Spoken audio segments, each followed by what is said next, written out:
तहरीक इंसाफ के चेयरमैन इमरान खान की तरफ से साबिक army chief general retired Bajwa पर डबल गेम के इल्जाम पर रद्द-ए-अमल देते हुए वजीर आला पंजाब परवेज इलाही ने कहा है कि जनरल बाजवा ने कोई डबल गेम नहीं खेला। चौधरी शुजात को भी पीडीएम की हिमायत हासिल करने की कोई हिदायत नहीं थी। परवेज इलाही ने कहा कि इमरान खान को किसी को मीर जाफर और मीर सादिक नहीं कहना चाहिए था। जब कोई आदमी आपको मुश्किल वक्त में सपोर्ट करे उसके बारे में ऐसा नहीं कहना चाहिए। अब इस्टेब्लिशमेंट से रास्ते खुल रहे हैं जिसमें सदर आरिफ अलवी ने अहम किरदार अदा किया है। इस्टेब्लिशमेंट गैर सियासी है और उसने तय किया है कि सब सियासी खिलाड़ियों को खुला मैदान दिया जाएगा। वफाकी और सूबाई हुकूमतों को काम के लिए वक्त चाहिए। इलेक्शन 4 महीने से पहले तो हो ही नहीं सकते। अगले साल अक्टूबर के बाद भी इलेक्शन में ताखीर हो सकती है। वजीर खारजा बिलावल भुट्टो जरदारी ने कहा है कि मुल्क में क़ब्ल अज़ वक्त इंतखाबात कराने की ज़रूरत नहीं। गैर मुल्की मीडिया को इंटरव्यू में बिलावल भुट्टो जरदारी ने कहा कि इमरान खान का क़ब्ल अज़ वक्त इंतखाबात का मुतालबा एक सियासी एजेंडा है। जमहूरियत की बका पार्लियामान की बालादस्ती के लिए ज़रूरी है कि मौजूदा असम्बली अपनी मुद्दत पूरी करे। पाकिस्तान की मौजूदा इत्तेहादी हुकूमत में पूरे मुल्क से नुमाइंदगी है। तमाम इत्तेहादी जमातें मिलकर मसाइल के हल के लिए काम कर रही हैं। इंटरव्यू में बिलावल भुट्टो जरदारी ने मजीद कहा कि गुज़िश्ता हुकूमत की नाकाम खारजा पॉलिसी की वजह से हम दुनिया से अलग होकर रह गए थे। गुज़िश्ता हुकूमत के खात्मे से मुताल्लिक अमरीका पर आयद इल्ज़ामात में कोई हकीकत नहीं। इमरान खान के अमरीका पर इल्ज़ामात सिर्फ सियासी मकासद के लिए हैं। इमरान खान एक नए सियासी फार्मूले में हिस्सा लेने की कोशिश कर रहे हैं। मोदी हुकूमत के आने के बाद कश्मीर समेत पूरे भारत में मुसलमानों के लिए जगह तंग हो चुकी है। मसला कश्मीर पूरी उम्मत मुस्लिमा का मसला है। मसला कश्मीर के हल तक पहुंचने की ज़रूरत है। कोरोना वबा, मौसमियाती तब्दीलियों जैसे चैलेंजेस से निमटने के लिए सबको मिलकर चलना होगा।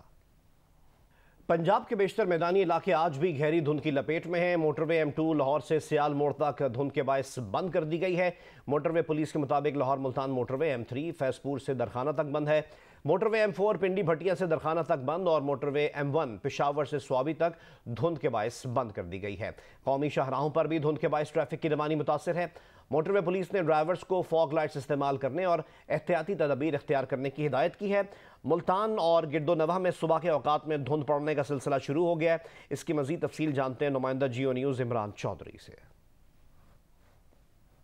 जी, मुल्तान शहर और उसके गिरदोनवाह में सुबह के औकात में धुंध पड़ने का सिलसिला शुरू हो गया है। इसके साथ ही फ़िज़ाई आलूदगी में इजाफे की वजह से स्मोक भी जो है वो दोबारा शुरू हो गई है। गुज़िश्ता 15 रोज़ से स्मोक का ख़ात्मा हो गया था, लेकिन अब दोबारा से ईंटों के भट्टे चालू हो गए हैं। वो फ़िज़ा में गंदा आलूदा धुआं छोड़ रहे हैं। इसके अलावा इंडस्ट्रियल स्टेट में जो फैक्ट्रियाँ इंतज़ामिया की जानिब से सील की गई थी धुआं छोड़ने पर, वो भी दोबारा से चालू हो गई हैं। इसके अलावा जो फसलों की बाकियात पर जलाने पर पाबंदी लगाई गई थी, उसमें भी नरमी होने की वजह से एक मरतबा फिर स्मोक का सिलसिला शुरू हो गया है। दूसरी जानिब अगर धुंध की बात की जाए तो हाईवे पुलिस और मोटरवे पुलिस की जानिब से सुबह के औकात में सफ़र करने वालों के लिए हिदायत जारी कर दी गई हैं और उनका ये कहना है कि जो स्लो मूविंग व्हीकल्स हैं वो मोटरवेज़ पर और हाईवेज़ पर रिफ्लेक्टर का इस्तेमाल ज़रूर करें। इस वक्त गन्ने की क्रशिंग भी शुरू हो गई है और ख़ास तौर पर जो गन्ने की ट्रालियाँ लोड होकर रात के औकात में सफ़र करती हैं उनके लिए खुसूसी तौर पर हिदायत जारी की गई हैं कि वो रिफ्लेक्टर का इस्तेमाल करें। और धुंध तो सुबह 7 साढ़े 7 बजे तकरीबन ख़त्म हो जाती है, लेकिन स्मोक का सिलसिला जो है वो तमाम दिन जो है वो जारी रहता है। जी, शहर और गिरदोनवाह में धुंध का सिलसिला शुरू हो गया है। सर्दी की शिद्दत में भी इजाफा हो गया है। ट्रैफिक की रवानी भी मुतासिर हो रही है। ये बात हो रही है शहर कमालिया की। इसकी तफसील हासिल करते हैं नुमाइंदा जियो न्यूज़ अमजद सईद से। जी बिल्कुल, कमालिया शहर और गिरदोनवाह में धुंध का सिलसिला शुरू हो चुका है। धुंध का ये सिलसिला सुबह के वक्त शुरू हुआ जिससे ट्रैफिक की रवानी भी मुतासर हो रही है। अब हद निगाह 30 मीटर के करीब रह गई है। धुंध के साथ ही सर्दी की शिद्दत में भी इजाफा हो चुका है। कमालिया शहर में पिछले कई रोज़ से खुश्क सर्दी का राज था जिससे मौसमी बीमारियाँ, नज़ला, ज़ुकाम, खांसी में इजाफा हो रहा है और सरकारी और प्राइवेट हस्पतालों में मरीज़ों की बड़ी तादाद इस मर्ज में मुब्तला होकर पहुंच रही है। धुंध का ये सिलसिला आइंदा चंद रोज़ में मज़ीद बढ़ने का इम्कान है। शहरियों ने सर्दी से बचने के लिए गर्म मलबूसात का इस्तेमाल भी शुरू कर दिया है। जी, लाहौर में स्मॉग में इजाफे से बच्चों और बड़ों में मुख्तलिफ बीमारियां भी बढ़ गई हैं। मजीद बता रही हैं मेयो अस्पताल में मौजूद जियो न्यूज़ के नुमाइंदा उम्मे फरवा।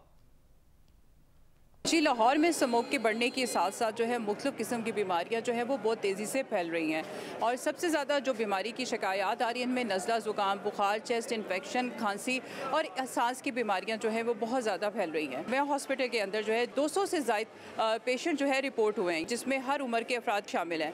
अगर हम बच्चों के हवाले से बात करें तो बच्चों की एमरजेंसी जो है उसमें तकरीबन 300 के करीब बच्चे जो हैं नज़ला, ज़ुकाम, बुखार, चेस्ट इन्फेक्शन और दमे के शामिल हैं और इसमें ख़ास तौर पर 1 साल से कम उम्र के यानी शीखवार बच्चे जो हैं सबसे ज़्यादा स्मोक से मुतासर हो रहे हैं। तिब्बी माहिरीन जो है उनका इस हवाले से कहना है कि जो सुबह और शाम के औकात में चूँकि धुंध होती है और उस टाइम पर सर्दी की शिद्दत में भी इजाफा होता है और इसके साथ साथ दर्जा हरारत भी कम होता है, तो उस टाइम पे बच्चों को और बल्कि हर उम्र के अफराद जो है उस टाइम पर घर से बाहर निकलने से गुरेज करें।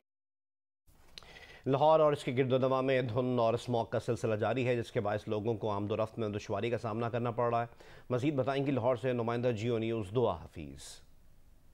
जी, दुनिया के आलूदा तरीन शहरों में लाहौर का आज भी पहला नंबर है। लाहौर का एयर क्वालिटी इंडेक्स 364 रिकॉर्ड किया गया, जो कि माहिरीन के मुताबिक बहुत खतरनाक है।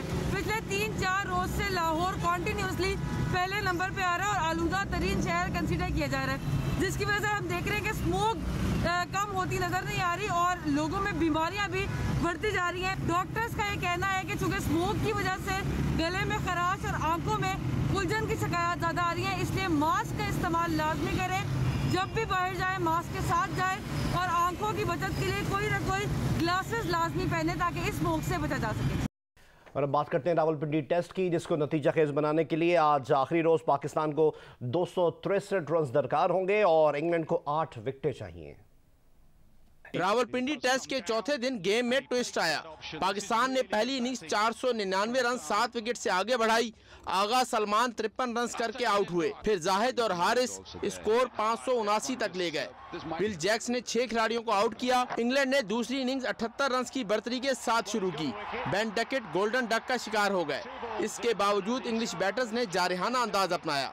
जैक क्रूली 50 और जो रूट 73 रन बना गए। हैरी ब्रूक ने सिर्फ 65 गेंदों पर 87 रन बनाए। उनके आउट होते ही कप्तान ने 264 रन 7 विकेट पर इनिंग्स डिक्लेयर कर दी। नसीम शाह, मोहम्मद अली और जाहिद महमूद ने 2-2 खिलाड़ियों को आउट किया। बेन स्टोक्स के दिलेराना फैसले ने मैच दिलचस्प बना दिया। पाकिस्तान को तकरीबन 100 ओवर्स में 343 रन का हदफ मिला। अब्दुल्ला शफीक और इमामुल हक ने इनिंग्स शुरू की। अब्दुल्ला 6 रन बनाकर लौट गए। स्कोर 20 ही था कि अजहर अली इंजर्ड होकर मैदान से बाहर चले गए। स्कोर 25 हुआ तो बाबर आजम भी लौट गए। ऐसे में इमामुल हक और सऊद शकील ने स्कोर 2 विकेट पर 80 रन तक पहुंचा दिया। इमामुल हक 43 और सऊद 24 रन बनाकर नॉट आउट हैं। मैच के आखिरी दिन पाकिस्तान को जीत के लिए मजीद 263 रन और इंग्लैंड को 8 विकेटें दरकार होंगी। और अब आपको बताएं कि कराची में फंड रेजिंग गोल्फ टूर्नामेंट को सदर मुमलिकत आरिफ अलवी की आमद ने 4 चांद लगा दिए। कुव्वत गोयाई और समाज से महरूम बच्चों के साथ तस्वीर बनवाई। इख्तितामी तकरीब के मेहमान गवर्नर सिंध कामरान टेसोरी ने इनामात तकसीम किए और खुसूसी बच्चों को पिकनिक का भी वादा किया। कराची गोल्फ क्लब में फंड रेजिंग गोल्फ टूर्नामेंट में सदर ममलिकत आरिफ अलवी ने खुसूसी शिरकत की और कुव्वत गोयाई व समाज से महरूम बच्चों के साथ तस्वीर भी बनवाई। इवेंट में गोल्फर्स के दरमियान भी सख्त मुकाबला हुआ। गोल्फर्स एक दूसरे पर सबकत ले जाने की कोशिशों में रहे। ऑर्गेनाइजर का कहना था कि फंड रेजिंग गोल्फ टूर्नामेंट का इनेकाद खुशाइंद है। जो भी जिसका इस्तात होती है या whatever they are willing to chip in they do, मगर इससे जो अवेयरनेस हो रही है, इस अवेयरनेस से इनका जो पूरा एयर का एक आई थिंक टर्न अराउंड होता है, एक इनका टारगेट होता है to generate fund and to put it back on the, ये माशरे का हिस्सा है, तो ये माशरे में ही पैसा जो है वो वापस जा रहा है। इख्तितामी तकरीब के मेहमान खुसूसी गवर्नर सिंध कामरान टेसोरी ने अपने खिताब में कहा कि वो कुव्वत समात व गोयाई से महरूम बच्चों के साथ पूरा दिन गुजारेंगे। इनको लेके मैं आज यहाँ अनाउंस कर रहा हूँ कि ये सब गवर्नर हाउस भी आएंगे और मैं इनके साथ किसी दिन कोई अच्छी सी पिकनिक प्लान करूँगा, जिसमें हो सकता है ये मेरे साथ फिल्म देखने जाएं या किसी जू में हम जाएंगे और पूरा दिन स्पेंड करेंगे इनके साथ। टूर्नामेंट में खवातीन गोल्फर्स ने भी हिस्सा लिया। लाहौर कलंदर्स के CEO आतिफ राना कहते हैं कि कलंदर यूथ के साथ शाना बशाना खड़ी है। हमारी नौजवान नस्ल में टैलेंट की कोई कमी नहीं। गवर्नमेंट कॉलेज यूनिवर्सिटी में मैराथन एंड स्पोर्ट्स गाला का आगाज हो गया। रंगारंग तकरीब के मेहमान खुसूसी लाहौर कलंदर के CEO आतिफ राना थे। तकरीब में गवर्नमेंट कॉलेज के तालिब इल्मों ने अपनी अपनी सोसाइटीज की मार्च पास्ट में नुमाइंदगी की और ओथ लिया। तालिब इल्मों ने लाहौर कलंदर की ट्रॉफी और आतिफ राना के साथ सेल्फीज भी ली। जहाँ भी यूथ की एंगेजमेंट होगी और जहाँ भी यूथ को एम्पावर करने की बात होगी तो कलंदर्स वहीं पर खड़े होंगे। और ये जो ट्रॉफी है ये ऑब्वियसली ये लाहौरियों की है, जीती प्लेयर्स ने है तो लाहौरियों की है, तो इसलिए जब वो हमें बुलाते हैं हम उनके पास लेके जाते हैं। Hasan Tariq Rahim national ranking tennis championship Aqeel Khan ने जीत ली। खवातीन का टाइटल सारा महबूब के नाम रहा। Hasan Tariq Rahim national ranking championship Lahore Gymkhana club में खेली गई। चैंपियनशिप में पाकिस्तान के सरकर्दा खिलाड़ियों ने हिस्सा लिया। ये पाकिस्तान का सबसे ज्यादा प्राइज मनी वाला टूर्नामेंट है। 13 लाख रुपए खिलाड़ियों में तकसीम किए गए। इवेंट में मर्द और खवातीन खिलाड़ियों में यकसा इनामी रकम तकसीम की जाती है। फाइनल में अकील खान को शोएब खान से किसी भी लम्हे मुज़ाहमत का सामना न करना पड़ा और अकील खान ने 6-1 और 6-2 से कामयाबी हासिल करके एक बार फिर टाइटल अपने नाम कर लिया। विमेन सिंगल में सारा महबूब ने कामयाबी हासिल की। सारा महबूब ने 2 सेट के मुकाबले में नूर मलक को 6-3 और 6-3 से हराया। डबल्स में अकील खान और मोहम्मद आबिद की जोड़ी को शिकस्त खाना पड़ी। शोएब खान और बरकतुल्लाह ने 7-6, 2-6 और 10-3 से कामयाबी हासिल की। शोएब आज आई डोंट नो इतना अच्छा नहीं खेला, लेकिन जिस तरह ये लोग सेमीफाइनल खेले हैं, ये और मुजम्मिल जिस तरह खेले हैं, मेरे ख्याल से पाकिस्तान के पास अब 1, 2, 1 और 2 जो है वो एक और स्लॉट जो है वो हमारे पास आ गया है। टारगेट मेरा ये है कि मैं इंशाल्लाह पाकिस्तान में अपनी नंबर 1 रैंकिंग को मेंटेन कर सकूं और जितना देर तक मैं नंबर 1 रह सकूं, दैट्स माय एम। कराची के इलाके अख्तर कॉलोनी में दूध की दुकान पर डकैती के दौरान दुकानदार के कत्ल की सीसीटीवी वीडियो जियो न्यूज़ ने हासिल कर ली है। इसकी मजीद तफसील हासिल करते हैं नुमाइंदा जियो न्यूज़ कमर अली से। कमर, अपडेट कीजिएगा। जी बिल्कुल, सीसीटीवी फुटेज में देखा जा सकता है कि दोनों मुलजिमान जो हैं वो पैदल आए। मुलजिमान पहले दूध की दुकान पर डकैती की वारदात के लिए गए। वहाँ पर दुकानदार ने मज़ाहमत की तो मुलजिमान ने गोलियां मारकर दुकानदार को कत्ल कर दिया। दुकानदार को अस्पताल मुंतकिल किया जा रहा था कि वो अस्पताल पहुंचने पर ही दम तोड़ गया। मुलजिमान फरार होने लगे तो वहाँ से गुजरे एक शहरी से मुलजिमान ने जो है वो मोटरसाइकिल छीनने की कोशिश की। शहरी नहीं रुका तो मुलजिमान ने शहरी पर फायरिंग की। खुशकिस्मत से कोई जानी नुकसान नहीं हुआ। उसके बाद मुलजिमान तारीखी का फायदा उठाते हुए गलियों से फरार हो गए। सीसीटीवी फुटेज में चेहरे वाज़ेह हैं मुलजिमान के। पुलिस का कहना है कि कोशिश कर रहे हैं कि जल्द मुलजिमान को गिरफ्तार किया जाए। सीसीटीवी फुटेज पुलिस का कहना है कि मुख्तलिफ थानों में भी जो है वो शेयर की गई है ताकि मुलजिमान को जल्द गिरफ्तार किया जा सके। जी।